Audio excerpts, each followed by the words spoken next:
Hi there, how's it going? I'm Bonnie Violet. I am a queer chaplain, and in case you don't know where you are at Dragon Spirituality, Gender Diverse.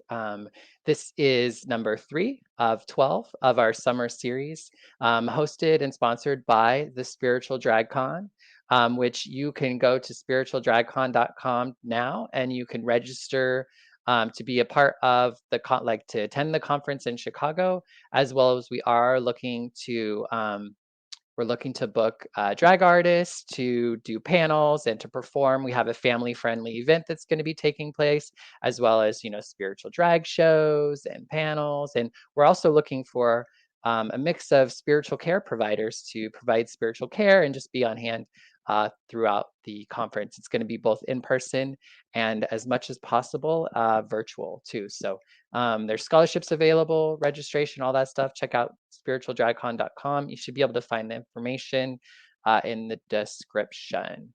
Um, yeah, and so I always like to just kind of get into things. I know normally when you do these podcast things, you hear all these things. Go to my Patreon, which you can do. You can click the link in the description and find my Patreon and contribute to this work if you find it so great. Also, I will be sharing our guest Venmo and Instagram, so be sure to follow her and send some coin in her direction if you feel so inclined. This is an interactive conversation. So if you're joining us live, whether you're on YouTube, Twitch, or Facebook, feel free to comment on there and we will see your comments and we'll engage with them as we see fit. If for whatever reason we don't get to you, don't take it personal. It probably isn't personal, but don't take it personal. I'm a one-person show tonight, so managing all this stuff can sometimes get a little wonky for me. But I'll do my best. Please do try to engage with us as much as you feel like it. All right, so we're going to go ahead and get going. I'm really excited to have our guest. Our guest is from 29 Palms, California, and I'm going to let her tell you a little bit more about her here in a bit. But I'd like to welcome to the stage, Lady Chilane. Hey, Hey, everybody. love. Hey, how's it Hi, going? Bonnie, darling. Thank you so much for having me here. I'm so honored and thrilled to be a part of this show. Thank you very much. I'm so excited to have you here. It's pretty hot where you're at, huh? It's very hot, about 100 degrees, Oh, but wow. it is what it is, right? Right, right, right. Well, I roll with it. thank you I so got much a for fan. right. There you go. You got to take care of yourself, girl. That's right. All right. Well, for the next 45 minutes, we're going to take some time to talk about dragon spirituality. And usually, what I like to do is I love to hear a little bit about people's spiritual origin stories, which oftentimes happens when we're like little ones. And I'd Yeah. love to hear a little bit about kind of what your spiritual origin story is. Okay. Well, we'll go all the way back, huh? Way back, Way back. all the way. You know, even though I did grow up in the South, Bonnie, I was not forced into a church, and I'm grateful for that. But yes, it was around, especially in the South, church on every corner, right?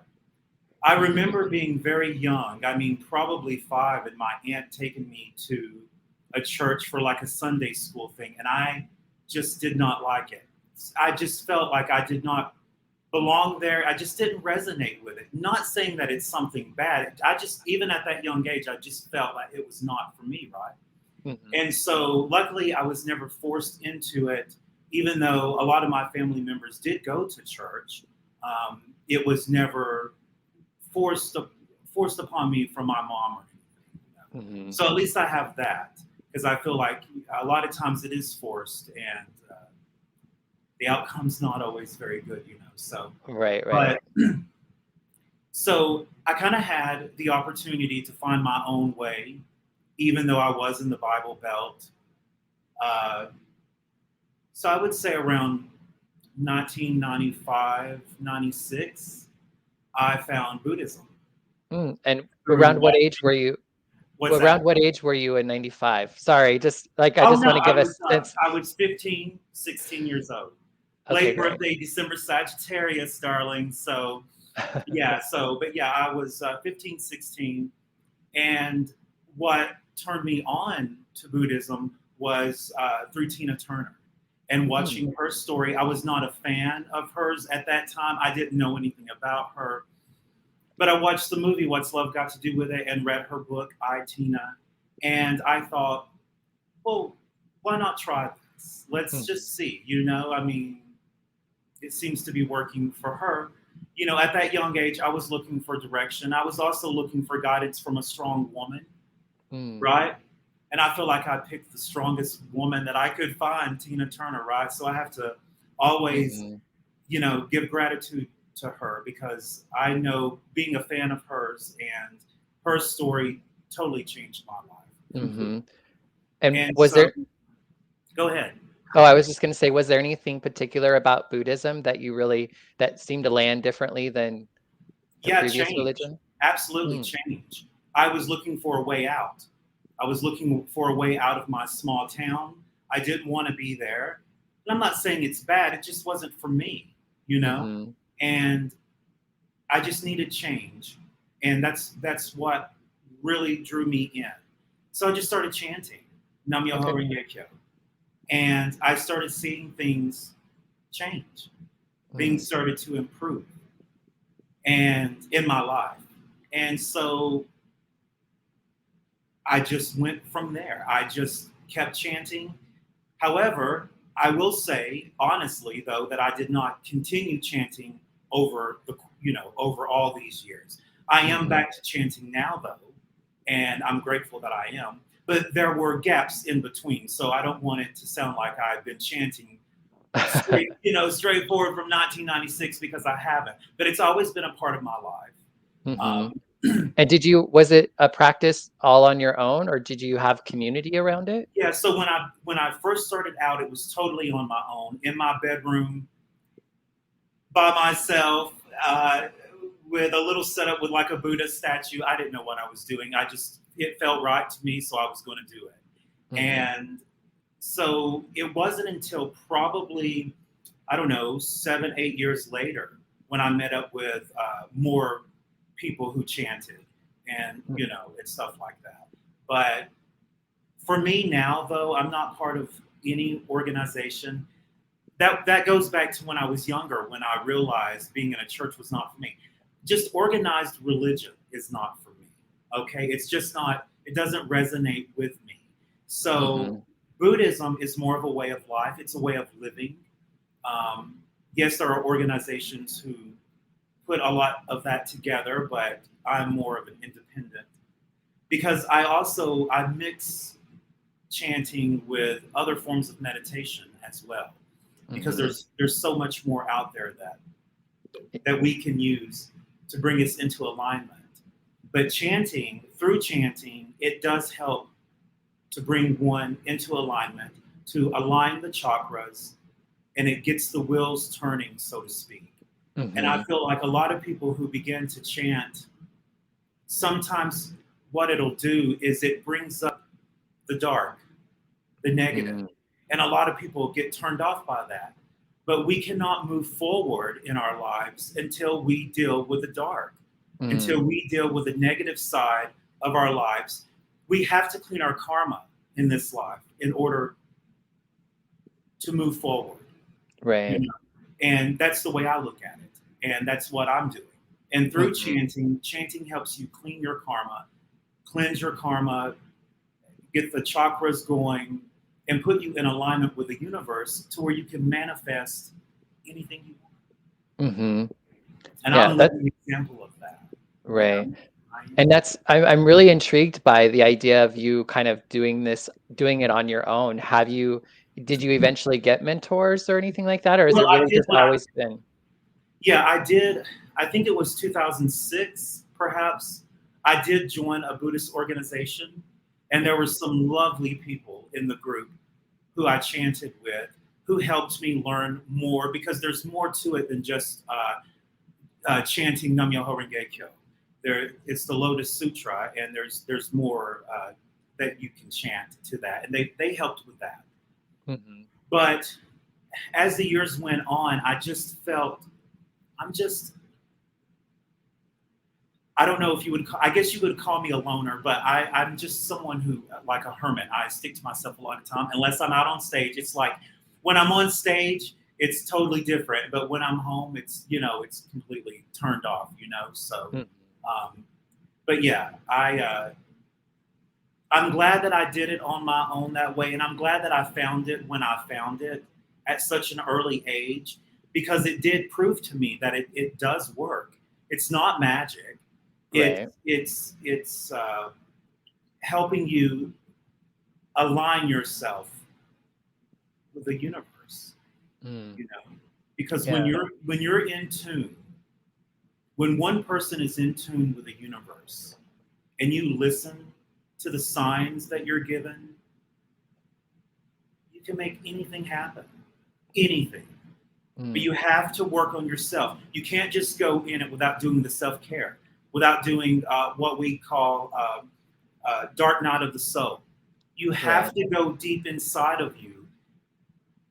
You just cannot move forward when you have those demons battling you, because they keep coming up. Yeah. And that's where astrology plays in, because I'm Mm. all about astrology and uh, the stars, because that's where I feel we come from. We're all stardust, you know, Yeah. and that's where we're from. Yeah. And I feel with astrology, leading from Buddhism to astrology, when one learns their chart and you learn the different planets and the houses and all that, there's a lot to learn. There is a lot involved. But when you start to learn it and you start to apply it to your life, when I started reading up about me, it was all, yes, this Mm. is some of my dark side. This is some of my bad habits. So let's correct them now. And Mm. so I use Buddhism as well as other forms of meditating uh, to do that, to work on myself so that I can move forward. Because Right. that's what it's all about. I'm not looking back anymore. I'm not looking back anymore. Yeah, that dark, I guess I sometimes I struggle labeling it darkness, but I understand people know what they mean when we say that. But yeah, it's interesting how it just keeps following us until Until we're we deal with it. able to deal with it for sure. Yeah, And sometimes we have to run for a little while or we not do. quite go there, you know. There's some darkness that definitely might need some help, some Absolutely. guidance for We sure. got it. Exactly. Right. And When did also, we do try to numb ourselves a lot from mm, that darkness. We use different things. I'm living proof of that. I mm, used to love some vodka, honey. I used to yeah. drink me some vodka a lot. Mhm. And 2 years ago, I gave it up. I said, enough is enough. I got real sick my last drinking night. I think I was in drag too. Mm, And I could not stop being sick. And then I could not get back into alignment uh-huh. where I wanted to be, where I felt centered within myself and at peace within my. It took me over a week to get back to where I was just somewhat feeling better. So I thought, Mm, this is it. Where I'm going in my life, I don't have time for that anymore. And I'm not here to preach about against alcohol or anything. People do what you want to do, but I'm just saying, for me, I could not bring it into my future. So that right. was, I had to let it go. Yeah, And through Buddhism, congratulations. through chanting, through meditating, I was able to do that. I didn't go get, like 12-step program or whatever. I just was able to do it through my spirituality. Through your I spirituality, yeah. Yeah, Yeah, it's and really sense. congratulations on that. Thank you. I appreciate that so It's a much. big I'm sober as well, and it's Oh, probably one of the hardest and best gifts, like I ever gave to myself or absolutely. choices Thank I you for made. saying Yeah. that, because that's a great way I had not looked at it that way, as a gift to myself. Mm. Yeah, It really is. and everyone else around me, but definitely I for know, me. right? People benefit from it, because I was a real bitch, honey. When I would get all liquored up, honey, I was a diva. I was a bitch, and I'm not Mm. ashamed to admit that, because that was the side that I had to work on, Yeah, yeah. and I have. Yeah, And one of the tough things for me was realizing that just because I wasn't drinking or doing drugs anymore, I still could be that diva and that bitch. I had to okay, I had oh, to figure out I couldn't blame the alcohol or the drugs anymore. I had to realize that No, girl, you got that in you, like That's in you, that's a part honey. of you. Yeah, for sure. It is, and that's what you have to work on and heal, or it Mhm. comes out, But certain things definitely bring it out, and that brought it out for me for sure. Yeah. And, Yeah. when did you first see drag? What was your introduction to drag? You know, in the '90s, okay, when I was a teenager, Mhm. way before I knew anything about drag, I used to do Elvis Presley impersonation. Okay, I was a huge Mhm. Elvis fan, so that's when I started performing. This was before I Mhm. knew drag, right? So I didn't know drag until probably 2005, maybe, when I So was that would just be like out. your is that your 20s? Yeah, I was in my early 20s. Uh-huh. I had my son um, in 2002. I was Mm. just right before I was 21, before I turned 21. So I pushed all that. Well, I did. I was not even interested in drag. I didn't really know anything about it at that time. Mhm. I just knew that I wanted to be an entertainer.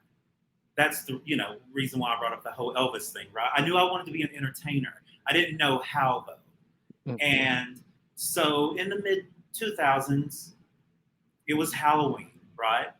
It's always So I got Halloween. dressed up as a lot. I feel like a lot of people are born. A lot of drag queens are born on Halloween, aren't they? Right. Yes. So I got dressed up, and it just felt right. It felt Mhm. like this is it.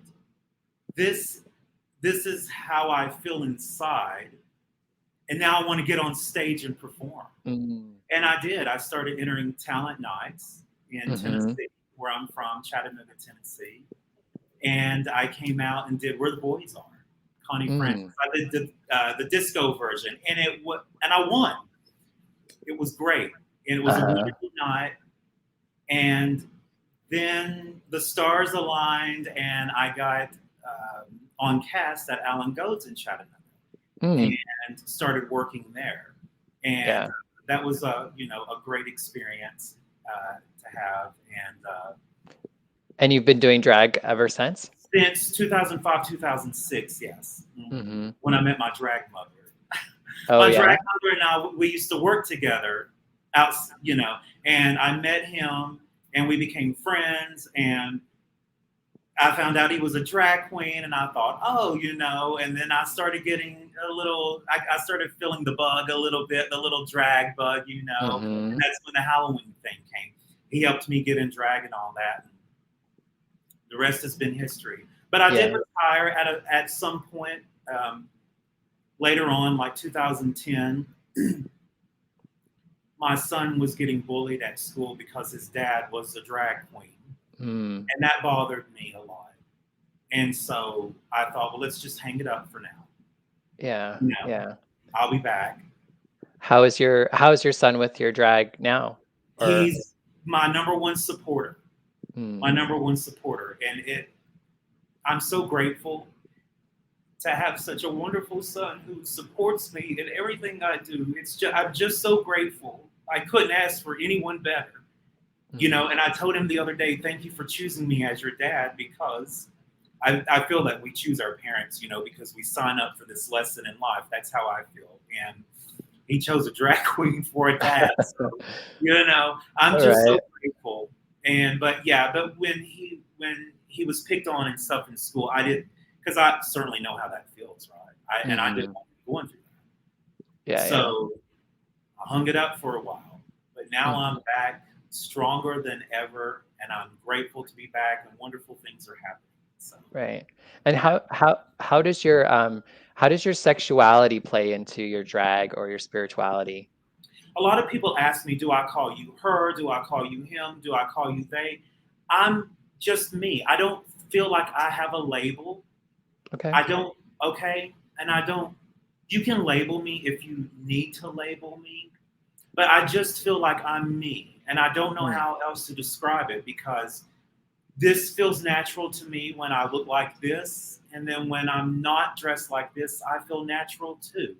And I Mhm. just feel like I'm just me. And yeah, I feel like, and it's a lot for some people to handle. but it's okay. It's okay. Yeah.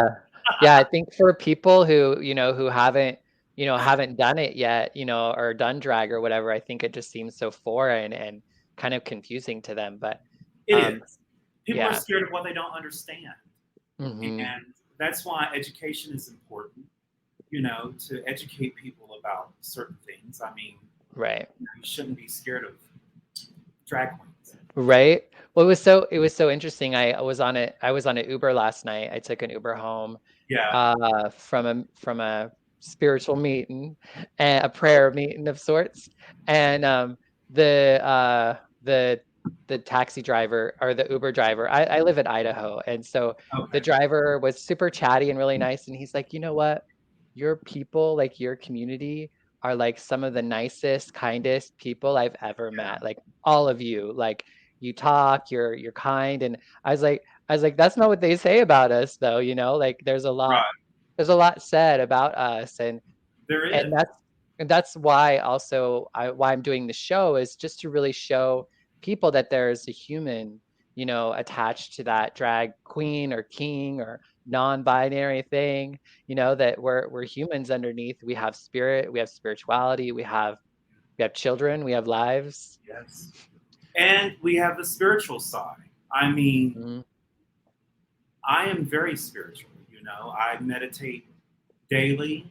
If I'm not chanting, I'm doing other meditations as well because Mhm. it's important for me to put out good energy because that's what the world needs right now.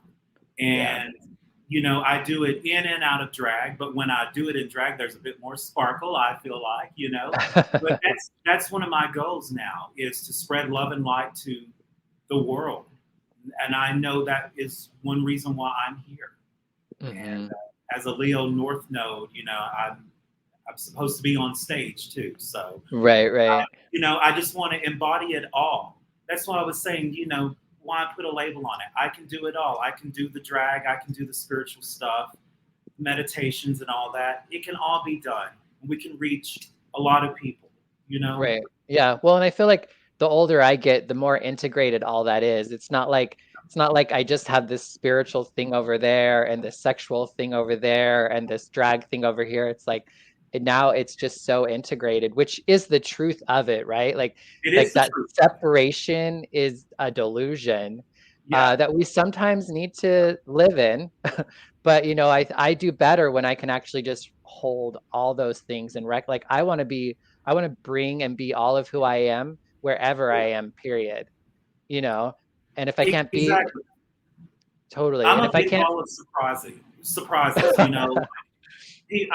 People are always surprised by what I'm doing because I like all kinds of stuff. hmm. Don't try to corner me and put me into, just because I do drag that I have to be this way, that I have to be a certain way on stage. No, I'm going to be me.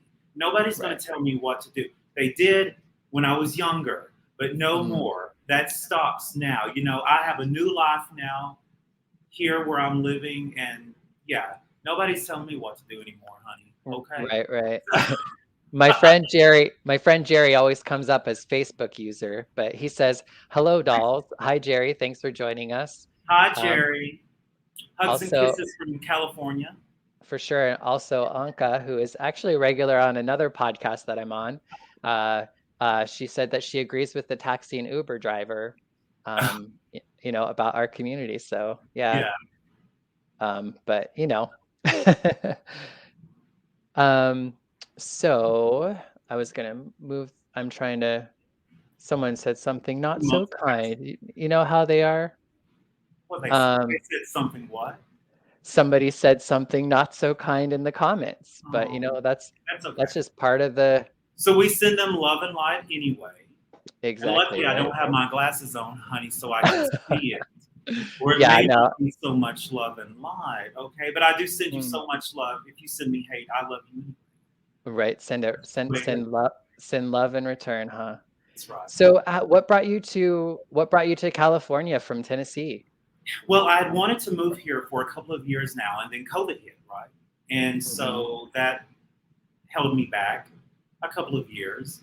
And then I got the opportunity to move out here with my drag daughter. And it's the rest has been history. I'm meeting some amazing people out here. We're putting together some great stuff for the future. I can't bring it all up right now, but some great stuff is in the work though, for real. And we're going to get a community going up here in 29. And well, the high desert, 29 Palms, Joshua Tree, Hmm. and because there's some really great and talented, amazing people up here. And I'm Yeah. so grateful to be here. And they've welcomed me with open arms. I've met some just amazing people. So So I, happy to hear that. yeah, I'm so grateful to be where I am. Yeah, Mhm. so grateful. What is it that you enjoy most about drag? I absolutely love to entertain. I love being on stage. I feel most at home on stage. Anywhere else, like when I'm on stage, I'm most comfortable. I feel at home. I just love to entertain an audience. I love music and to interact with that music, to portray the song, to bring it to life, especially the type of music I do, which is the older music. I'll do new music too, but my heart is with the older stuff, if you can't tell Mm. by the way I look, from, like the 60s, And Mhm. so, yeah, uh, I just love to entertain. I just love being on stage. Mm. Yeah. Yes, yes. What And would you what's obviously, that? I love to dress up. When I was in kindergarten, I remember the teacher had a box of clothes and we were going to play dress up. And that I picked the high heels. I Oh. sure did. I remember this too. I have that, clear memory of picking the high heels. I knew Mhm. at an early age what I wanted to do, you know? Mhm. So That it is just I just took quite a pause before I could do it. That's all. mhm. Yeah, it takes a while. It takes a while. How is the rest of your family with drag? Well, my mom passed away 2 years ago, but she did get to see me in drag. She never saw my show, Mhm. but I got ready one night at her house so she could see me. She didn't necessarily like that I did drag. I feel like she was coming from a place that it was not safe, perhaps. Mm. And when I had stopped, well, no, that night when I got ready, she came in. I was all dressed in a real short dress. I was really showing my legs that night. And she walked in and she saw me and she had never seen me before in drag. Mhm. And she's like, "Oh, okay." She said, "Well, let me get the camera."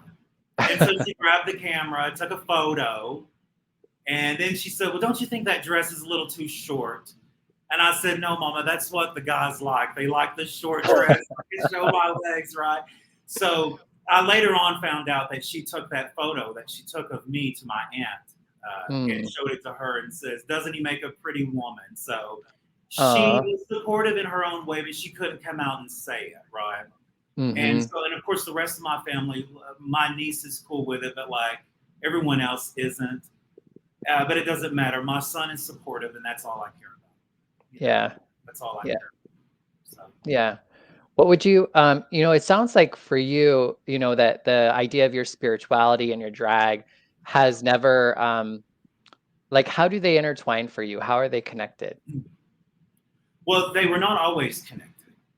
I feel like when I started out in drag, I got lost and I Mm. got disconnected for a long time. That's why I was saying I wasn't always chanting. Mm. And when I look back now, I can I can see a difference, from not doing it.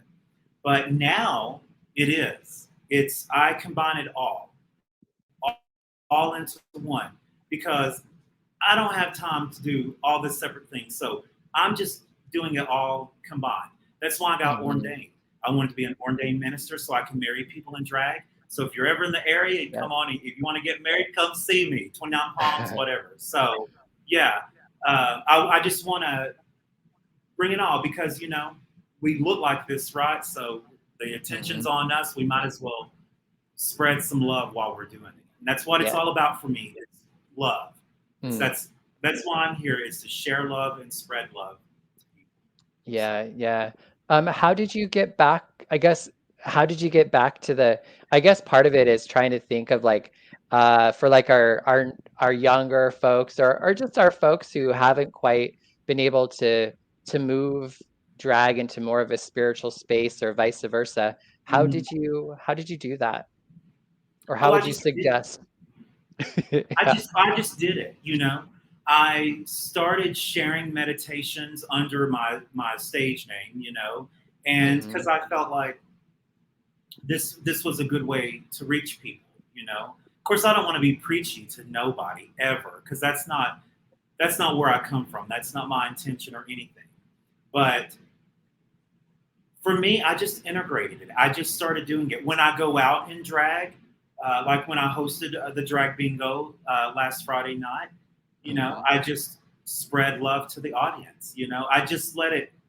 I let the universe flow through me, Mhm. and you know, and I channel too because I'm a tarot card reader and all that, and so I channel. And Mhm. sometimes I get messages to pass on to people as well. You Right, know, right. and so I just do it all together. Mm. And it can be done. It can be done.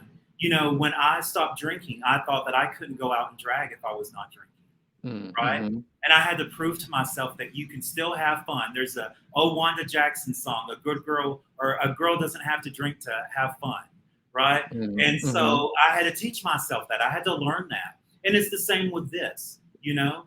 Just intertwine it, be yourself.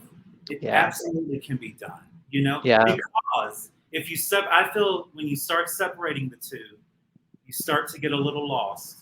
Mm. And when you do, you know, things are going to pop up that you're not going to want to deal with and all that stuff. So it's always good. I'm talking from me though, to stay in alignment at all times, you know. And that's what I Mhm. try to do. Stay grounded, ground myself, put your feet out in the grass or here's the sand, right? So, and just stay grounded, you know? Right. So, yeah. Yeah. Yeah, I feel like I wonder, or I don't know if this is your experience, but I think oftentimes, I think for me, because I didn't start doing drag, I tried drag when I was like 20. Okay. I I had to dress the opposite sex for work. I was working at a Oh, gay bar and then I dressed and I looked like Jennifer Grey from Dirty Dancing. yeah. And then I got booked to do all these clubs to perform and I'm not an entertainer. I was just kind of pretty, maybe I don't even know about that. Um, You were pretty. but I wasn't ready. Like I couldn't Right. I was just barely dealing with the idea at that time. I didn't I see myself as a trans person at that time. I was just coming into seeing myself as thinking I was a gay man or living as a gay man. And it was like I have an aunt who said when I don't know, it was like my family when I told them they were gay, they were like, "Oh, as long as you're just not that kind of gay." You know what I mean? Or Okay. like in that way. So I think I had a lot of shame. I think shame is Sure. what might have kept me from bringing those things together, and then I just didn't think that you could. Like, I Right. didn't know that you could do that, you know? I think shame may have held me back as well. I think Mhm. so too. So you're right on that. I think it holds a lot of people back. And that's what I want people to know. Don't be ashamed of who you are. Self care and self love is the most important thing. And until you learn to love yourself first, Mhm. no one else can love you. I mean, you've got to love yourself first, and then you attract the right person to love you. And that's the truth. Mm. And that's what people need to know.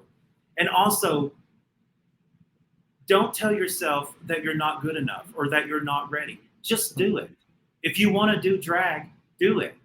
Don't let anyone, especially your own mind, talk you out of it. If it's Yeah. something that you feel inside, then do it. Because I feel like that's why we all do it, because it's something that we feel inside. And you Mm. should never hide how you feel inside, because it only makes things worse for you when you Yeah. do that, you know? So, Yeah. yeah, just do it. If you feel it, do it, honey, do it. Right. Yeah, That's my I don't advice to the young queens or there you wannabe. go, yeah.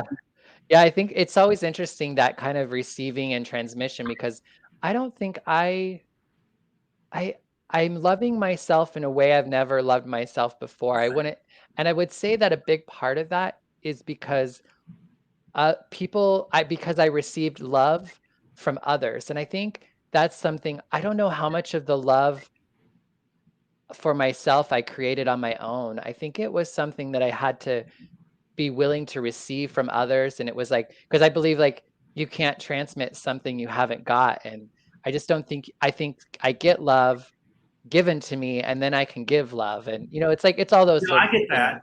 I get that, especially in the position that we're in. We're on stage, we're in the public, whatever. We do receive love from the audience most of the time, right? And Right? so, and yeah, I see what you're saying. But for me, I never really grew. When I was growing up, I really never knew love, and Mm, I don't think I knew what love really was. Unconditional, love was until my son was born. And of mm, course, when he would tell me that, you know, that's the only time I ever really heard it. So I mm, had to teach myself. And people, I tell people all the time that I love them. I tell everybody really that I love them. And I guess some of it can come across odd sometimes, but I had to find it within me. I had to teach myself how to love. I always had it within me. I knew mhm, that because as an empath, I feel everything. I can feel other people's emotions. I'll start crying, anyway. So I can feel it, but I had to hide it for such a long time. I had mhm, to, put it back in the closet, and I don't have to do that anymore. And so all the love that I feel inside, I just share it with people. I just share it mhm. with everyone that I come across, or I try to, you know, Yeah. because that's what the world needs. I know it's corny to say and quote the song, but what the world needs is love, right? And we do. We need more Mm, of it now yeah. than ever. I mean, we really do. For sure. So Yeah. we are right around about 45 minutes. Oh wow, really Or I mean, already? we're at 40 minutes, so we have Okay. about 5 more minutes. I wanted to give you an opportunity to bring up something maybe that we haven't brought up yet that you would like to Okay. talk about, or anything you'd like to share before we go? Well, I just want everyone to know that, I've been here in the high desert for 6 months now, and I was saying this a little bit earlier that we've got a lot of things in the works. There's a lot of great activities and events that I'm working on. And if you're ever up in this area, you know, you should look me up and see what we're doing. Um, Especially if you want to get married by a drag queen in a Mm, fabulous caftan with some big hair, honey. You know, that's what I want to do. I want to marry some couples. I mm, don't care who they are, straight, gay, whatever. I love yeah, yeah, everybody, right? totally. So I have that going on for now, and like I said, I can't mention the other stuff because it's Yeah. so. People have to follow you on the Yes, on Instagram. Instagram. That's my only social media is Instagram. I post every morning in my stories. I try to Mhm, spread love and funny things and spiritual things as well. And sometimes I'll go in there and do my Buddhist chanting.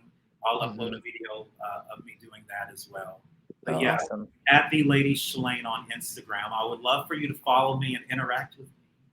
Okay. Perfect. Yeah, Yeah. thanks for saying it out loud too, because some folks might only be listening, so they did Oh hear yeah, that's true. at the At lady. Go the ahead. Lady Chilane on Instagram. Yeah, I have Awesome. a bunch of videos on YouTube as well that I recorded during the pandemic. I Mhm. connected with some friends in Palm Springs, and I was part of their shows during the pandemic, and that was a lot of fun.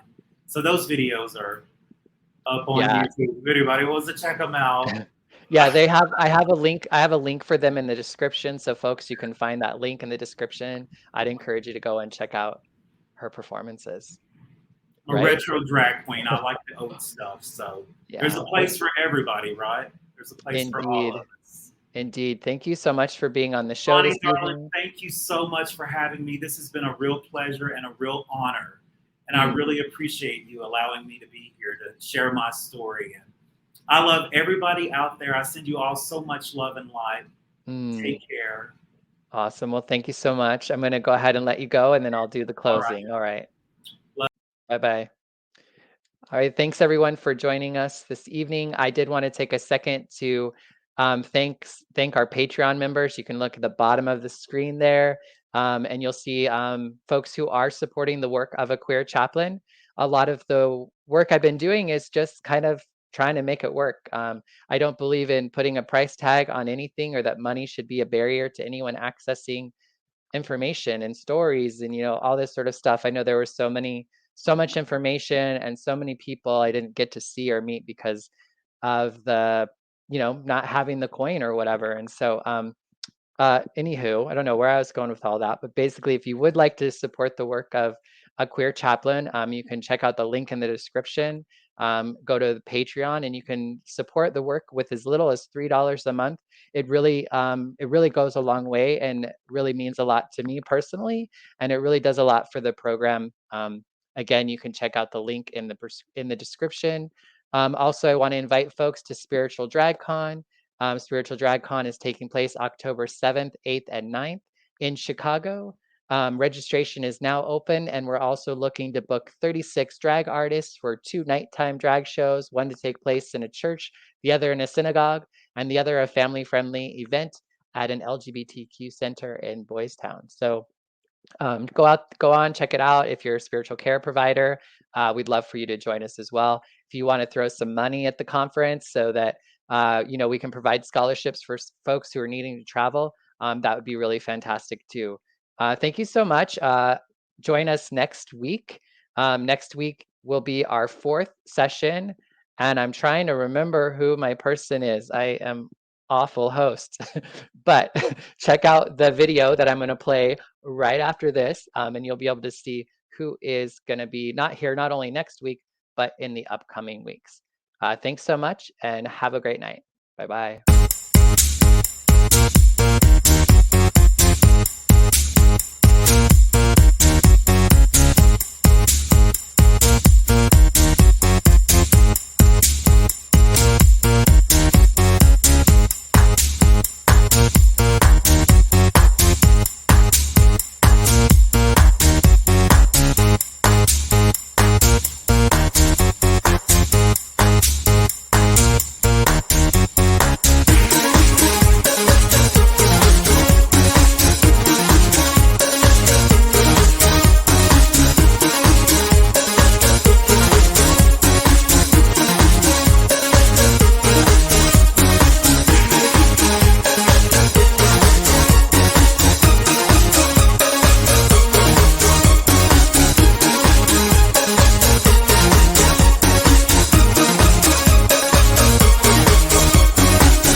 Boo, I'm still here. No, I just wanted to say that next week's guest is Nancy No Good from Brooklyn, New York. I've known her, I've been trying to get her on the show for a little over a year now, so I'm super excited to finally get her on the show. So tune in and check it out.